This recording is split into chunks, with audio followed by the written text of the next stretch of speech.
ایک سرسبز گاؤں میں علی نام کا ایک نوجوان رہتا تھا۔ علی غریب ضرور تھا مگر اس کے دل میں بڑے خواب اور اللہ پر کامل یقین تھا۔ وہ روزانہ کھیتوں میں مزدوری کرتا اور جو کچھ کماتا اپنے والدین کے ساتھ بانٹتا۔ گاؤں کے کچھ لوگ اسے کم عقل سمجھتے تھے کیونکہ وہ تھوڑی سی بات پر کبھی جھگڑا نہیں کرتا تھا۔ ایک سال گاؤں میں سخت قحط پڑا۔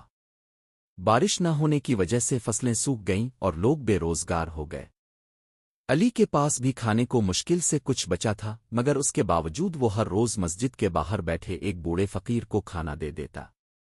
اس کی ماں اسے سمجھاتی کہ اب اپنے لیے بچا کر رکھو مگر علی کہتا، ماں اللہ صبر کرنے والوں کو کبھی خالی ہاتھ نہیں لوٹتا۔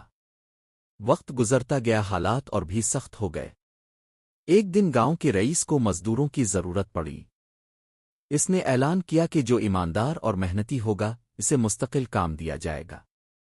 بہت سے لوگ گئے مگر جلد ہی واپس آ گئے کیونکہ کام مشکل تھا۔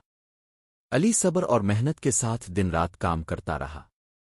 رئیس نے اس کی دیانت داری، وقت کی پابندی اور خاموش خدمت کو دیکھ لیا۔ چند ہی مہینوں میں رئیس نے علی کو اپنے کھیتوں کا نگران بنا دیا۔ علی کی آمدنی بہتر ہو گئی اور اس نے سب سے پہلے فقیر اور دوسرے ضرورت مندوں کی مدد کی۔ کچھ عرصے بعد بارشیں ہوئیں، کھیت پھر سے لہلہانے لگے اور گاؤں خوشحال ہو گیا۔ لوگ علی کی مثال دینے لگے جو کبھی نظر انداز کیا جاتا تھا۔